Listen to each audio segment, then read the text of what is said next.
बिस्मिल्लाहिर्रहमानिर्रहीम। तकलीफ तो हमसे बहुत सारे सहाफ़ियों को रहती है। हमसे मुराद तहरीक लबैक पाकिस्तान के कारकुनान से, लीडरान से, कायदीन से तकलीफ तो रहती है हमको। लेकिन चंद एक पार्टी वर्कर्स जो बेचारे ना तो सहाफ़त में कामयाब हो सके, ना वो अच्छे कारकुनान बन सके और ज़िल्लत की ज़िंदगी गुजारने पर मजबूर थे, हैं और रहेंगे, उन लोगों के लिए आज का व्लॉग है। ये उन लोगों के लिए पैगाम है जिनको समझ नहीं आ रही कि वो किस तरीके से अपनी तकलीफ निकाल सकें या अजाला कर सकें। अब वो डायरेक्ट इस्लाम को गाली नहीं दे सकते। ये ना कादियानी का एक फैलाया गया, ठोका गया रूमर था हमारे दरमियान। एक तो उसने मौलवी को सियासत से निकालना चाहा, आलिम को सियासत से निकालना चाहा। उसका एक जुमला था कि मौलवी का और का क्या काम है सियासत से, वो आलिम का क्या काम है सियासत से। हाँ, इसके बरक्स वो चोर को भी असेंबली में बर्दाश्त कर सकता है, शराब के परमिट पास करवाने वाले को भी असेंबली में पास कर सकता है, बिजली चोरी करने वाले खुर्शीद शाह जैसे शख्स को भी असेंबली में बर्दाश्त कर सकता है।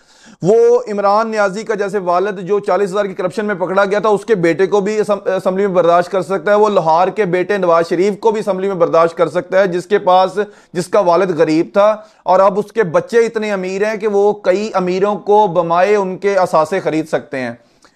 अभी जरदारी जो कि जेलों में, और वालिद उसका डाकू था हाकम अली जरदारी, जो कहता है कि हम जिन्ना, जिस वो कायदे आजम मोहम्मद अली जिन्ना रहमतुल्लाह अलैह को माअज़ल्लाह शैतान कहता था, और वो कहता था कि पाकिस्तान के बनाने के, वो उसने भी यही कहा, मुफ्ती महमूद वाली बात की कि हम पाकिस्तान बनाने के गुनाह में शामिल नहीं हैं। और ये सब पार्टियां इनको लिबरल लगती हैं, सेकुलर लगती हैं, जमहूरी पार्टियां लगती हैं। इनको वो तो बड़े जल्दी से इस जैसे थत्थे सहाफी, थत्थे यूट्यूबर सहाफी या पार्टी कारकुनान इनको कह सकते हैं, ये बहुत जल्दी इनको पिक कर लेते हैं और इनको किसी ना किसी तरीके से ये बर्दाश्त कर लेते हैं। सहाफी चाहे नून लीग का हो या पीपल्स पार्टी का, वो पीटीआई का तो बंदा बर्दाश्त कर लेगा, क्योंकि वो लिबरल एक जगह पे तो जाके वो इकट्ठे हो जाते हैं। वो कभी भी उस शख्स को बर्दाश्त नहीं करेगा जिसको रोकने के पैसे कादियानी से ले चुके हैं, यूरोपियन यूनियन से ले चुके हैं, या फिर वो मगरिब से ले चुके हैं। उस चीज को तो वो किसी भी सूरत बर्दाश्त नहीं करेंगे। रह गई बात, आज का जो टॉपिक था, ये एक थत्था सहाफी ना तो 19 में इसने इसलिए लितर खाए हैं, इसलिए मार खाई कि ये बकवासात करने से और फेक खबरें फैलाने से बाज नहीं आता। ये लय पालक गुलाम है पीडीएम का, असल में ये गुलाम है नून लीग का। अब नून लीग किधर भी बैठ जाएगी तो ये उसकी गुलामी में दुम हिलाता हुआ वहां पे पहुंच जाएगा। ये असद अली तूर, ये शख्स की बात हो रही है। इसका शुरुआत होगी आर्मी को के खिलाफ बात करने से, इख्तिताम इसका होगा कादियानियों की हमायत पर, इख्तिताम होगा इसका जितनी भी मजहबी पार्टियां हैं उनके खिलाफ इसका इख्तिताम होगा।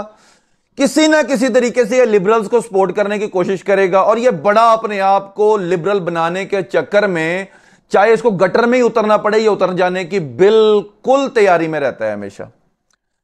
ये 2 दिन पहले इसने एक व्लॉग किया जो हमारे पास पहुंचा। उस व्लॉग में ये इमरान खान की पार्टी पर जो पाबंदी लग रही है, ये उसके खिलाफ अपनी तरफ से कि मैं इमरान खान की जमात को बड़ा फाशिस्ट जमात समझता हूं, लेकिन फिर भी मैं ये चाहता हूं कि इमरान खान मैदान में रहना चाहिए, कि वो सियासी लोग हैं, वो जमहूरियत वाले लोग हैं, वो लिबरल पार्टी है, तो उसको मैदान में रहना चाहिए। इसके बरक्स वो कहता है कि तहरीक लब्बैक पर पाबंदी क्यों नहीं लगती। वो ये कहना चाहता है, वो उसने कहा कि वो जो शख्स पर जिसने गुस्ताखी की और उसके बाद एक हजूम ने उसको उसकी गुस्ताखी पर कत्ल कर दिया, तो उसको ये टीएलपी के साथ जोड़ने की कोशिश कर रहा है, जबकि टीएलपी की लीडरशिप ने उसको ऑन ही नहीं किया। उन्होंने कहा ही नहीं कि ये हमने किया, क्योंकि हमारे सामने ऐसा कोई मामला आया ही नहीं। अगर ये आता तो बिल्कुल हम यही रद्द अमल देते। अगर वो उसने बिल्कुल ये काम किया होता तो हमें तो ना उसके किए का पता है ना किए का पता है। ये एक अवामी रद्द अमल आया जिस पर उसने किया, उसको उसने टीएलपी के साथ जोड़ने की कोशिश की। 9 मई में पूरा मुल्क जला दिया गया, लेकिन वो फिर भी लिबरल्स के साथ खड़ा है। आर्मी के तनसीबात को जला दिया गया, फिर भी वो लिबरल्स के साथ खड़ा है। शोहदा की यादगार को जला दिया गया, फिर भी वो लिबरल के साथ खड़ा है कि यार इसको बैन ना किया जाए, इसको मैदान में रखो, सियासत में रहने दो। टीएलपी जो कि नामूस रिसालत पर निकलती है, वो कहता है इसको बैन करो। अब उसने ना, उसको असल तकलीफ ये हुई है कि पिछले दिनों में कादियानियों की 11 जो गलाजत खाने थे ना, उनके मीनार गिराए गए हैं। मैं तो कहता हूं वो बिल्डिंग ही नहीं होनी चाहिए। जब 1973-74 के आइन में लिख दिया गया कि जो जो काम, ये आधी आधी लफजना में बताया करें, जो जो काम मुसलमान कर सकते हैं वो कोई भी काम कादियानी नहीं कर सकता, तो फिर ये क्यों तकलीफ बार बार पेश आती है? कभी वो मीनार बना देते हैं, कभी वो मस्जिद बनाने की कोशिश करता है, कभी वो कुर्बानियां करने की कोशिश करते हैं। वो जी उनको अगर अकलियत है, मैं उनसे सिर्फ एक सवाल करता हूं, मैं इस शख्स से भी ये सवाल करता हूं और उन गलीज लोगों से भी सवाल करता हूं जिनका ये सपोर्टर है कि तुम लोगों ने अकलियत माना है खुद को। अगर अकलियत माना होता तो तुम ये मीनार बना रहे होते। किसको बेवकूफ बनाने के लिए निकले हुए हो? उन्होंने तो खुद को अकलियत माना ही नहीं है। वो कहते हैं कि जनाब हमें, जब तक हमें मुसलमान नहीं ना तस्लीम करोगे, हम तुम्हारे मुल्क में रहेंगे, गद्दारियां करेंगे, चोरी से एक जमात से पैसा लेंगे, उनसे इस बात के पैसे लेंगे कि जनाब हम आपको 40 लाख उनका वोट है, हम ये वोट आपको देंगे, आप हमारा मिनिस्टर रखें, हमें डीसीज दें, डीपीओज दें, उनके इलाके में उनको तमाम सहूलियात दें, तो हम आपको वोट देते हैं। मुसलमान बनकर चोरी छुपे जाके वोट देते हैं। वो तो सामने ही नहीं आ रहे। कादियानी आपके सामने आकर खड़ा हो जाता है, उसको आपको पता होता है ये कादियानी है मेरे सामने खड़ा हुआ। अकलियत का पता चलता है कि ये अकलियत वाला है। हिंदू अपने आप को अकलियत समझता है, उसको बिल्कुल मुकम्मल तहफ़्फ़ुज़ है। यहूदी अपने आप को अकलियत समझता है, उसको मुकम्मल तहफ़्फ़ुज़ है। ईसाई अपने आप को अकलियत समझता है, उसको मुकम्मल तहफ़्फ़ुज़ है। सिख अपने आप को अकलियत समझता है, उसको मुकम्मल तहफ़्फ़ुज़ है। ये तो अपने आप को ये छुपे हुए गद्दार हैं मुसलमानों के दरमियान में। ये किस तरह अपने आप को, इनको अकलियत बनाकर इसके तहफ़्फ़ुज़ात की जो तुम्हें तकलीफ होती है, तुम्हें नामूस रिसालत पर शर्म नहीं आती? कि जब नामूस, तुम्हें कुरान जलाए जाने पर शर्म नहीं आती?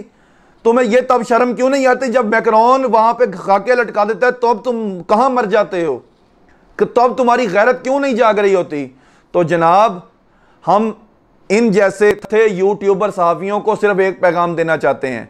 जिन आबाओ अजदाद को खुश करने के तुमने पैसे पकड़े हैं और जिनके नाम के तुम आज तक टुकड़े खा रहे हो, तो हम तुम्हें सिर्फ इतना बता सकते हैं कि ये टुकड़े ना तो हम तुम्हें हलाल करने देंगे, ना ये कादियानियों की जो गलाजत खाने हैं यहाँ पे चलेंगे, ना कादियानी 1973 और 74 के आइन को मद्देनजर रखते हुए ना कोई इबादत गाह, ना कुर्बानी कर सकते हैं। वो तमाम काम नहीं कर सकते जो एक मुसलमान कर सकता है। अगर उन्होंने ये तमाम काम करने हैं तो पहले दायरा इस्लाम में आएंगे, और जो मुर्तद हो चुके हैं वो तो दोबारा दायरा इस्लाम में भी नहीं आ सकता।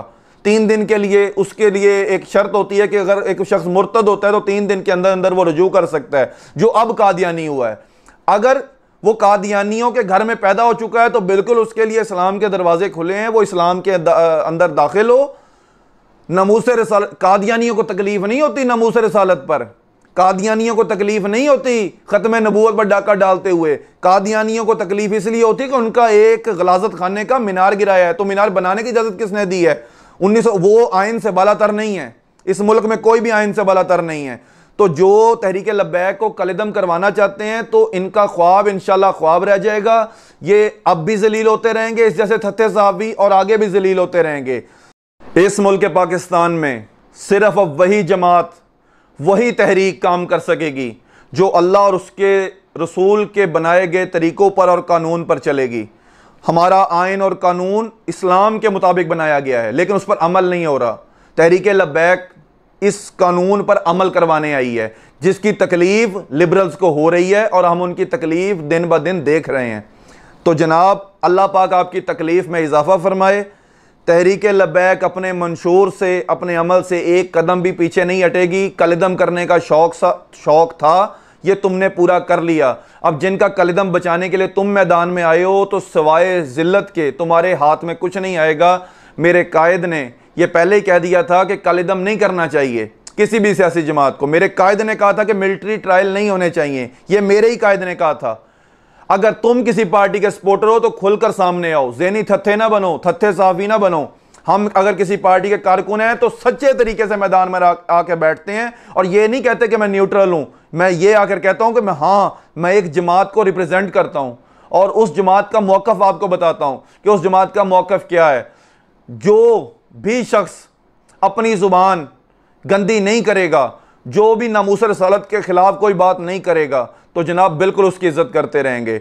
वो अकलियत भी होगी तो उसको उसके तहफ़्फ़ुज़ मिलेंगे, अकलियत बन के रहेगा, उसको तमाम उसकी ज़रूरत पूरी होती रहेंगी। जो भी बदमाशी करने के मूड में आएगा तो ये मुल्क अल्लाह और उसके रसूल के नाम पर लिया था और अल्लाह और उसके रसूल के ग़ुलाम उनको जवाब देते रहेंगे और तुम जैसे थत्थे सहाफ़ियों का इलाज इंशाअल्लाह हम करते रहे हैं, कर रहे हैं और करते रहेंगे।